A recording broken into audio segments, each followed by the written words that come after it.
The musicians in town made of them, because they were all quite different to the Unknown Blues. I think they respected them.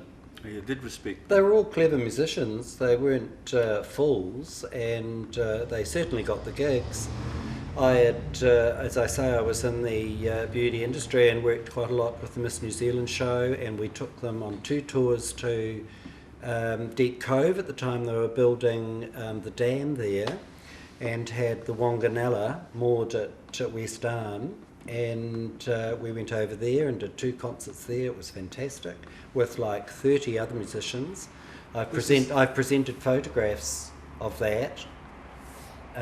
This is the Big Beat charity tour, where they went out all around the region with lots of different bands. We did. It was some sort of celebration for the province. I don't know whether it was a centennial of some sort, but they gathered a huge group of musicians together. There were 4 or 5 bands, and we went out on tour around the province, and we had the Miss Southland girls, and it was a full-on show, and the Unknown Blues were part of that, and of course big. For them it was big. Well, you know, we're only 16, 17 years old. And how did they, so you've got a lineup of 4 or 5 bands, and I guess the Unknown Blues are really stuck out as pretty different. Very definitely. Radical. And their music, of course. Everyone else was playing rock and Mainstream. sort of They were stuff. totally yeah. like my impression of because we used to go to a lot of the different bands. We all enjoyed the music in town. Yeah. And the Unknown Blues, for what they stood for, is this radical, bluesy, off the wall, you don't know what's going to happen at their gig type band.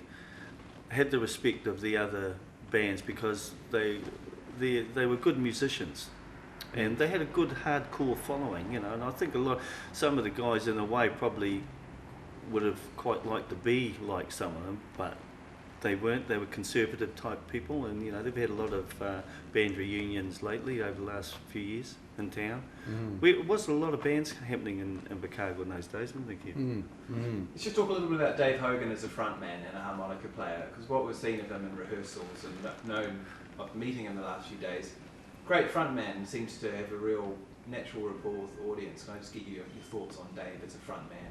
He does, and he has this Can I knack. just start with saying Dave? All right, Dave Hogan had a real knack of leading into one thing and joining into something else, and he could bring the band from a heavy metal-y type song into something really bluesy, and without a break. They would, you know, that was what was quite unique about them. They would go into 3 songs without a break, and you'd have 3 songs, and everyone would be by this time sweating on the dance floor, which was really great for us as kids. We were all into it. It was great. Yeah, we love sweating. And, you know, that was his unique thing, and he's still very good at it because he can turn from voice to music.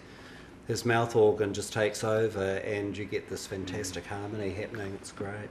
What I like about Hoagie, when the band, like, he would just control everything. He was really good at that, wasn't he? He would control the crowd, and he would control time, you know, like the timing of things, and he would, you know, bring his, like, to me there wasn't really one leader, but he sort of come out as sort of the leader, but they all were great together. They worked together, all of them. But he was really good because he could play the harmonica and sing, and and he was the front man. And he could talk naughty. And he would talk to the crowd, Yeah, you know, great, and he would have you laughing, and you know, it was. Yeah. He's good. He's a nice guy, Dave, and we've kept in touch over the years. And he's played a couple of gigs in my other place we had. They had a really good Unknown Blues return gig a few years back, and that was a big evening. It was a fantastic evening, and they got guest guitarist in, and he controlled that as well. And you know, he's got a lot of respect from a lot of people, Dave. The Unknown Blues are not part of the Southland Rock Hall of Fame. Do you think they should be? And why haven't they been invited, do you think? Oh, I think they should have. They should be recognised as, because they were so. I'm surprised different. they're not, to be quite honest. Too, yeah, I thought I they would thought have they had some were. recognition in there. Yeah. Is there no photographs of them or anything like that? Well, that wouldn't worry them too much because they weren't into impressing certain people. They just did their own thing. They, that's what I liked about them. They were individual, and that's what attracted us guys that wanted to be a little bit different.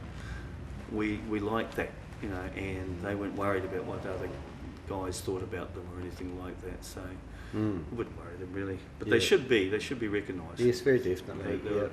They're a big part of that era. Well, the 60s. see, with you guys coming down now, I mean, that's, like knowing about them. The That's people right. that did experience the Unknown Blues have always come away from their concerts with a really nice feeling of good music and, a good night. I don't know of anyone that's never enjoyed their concert.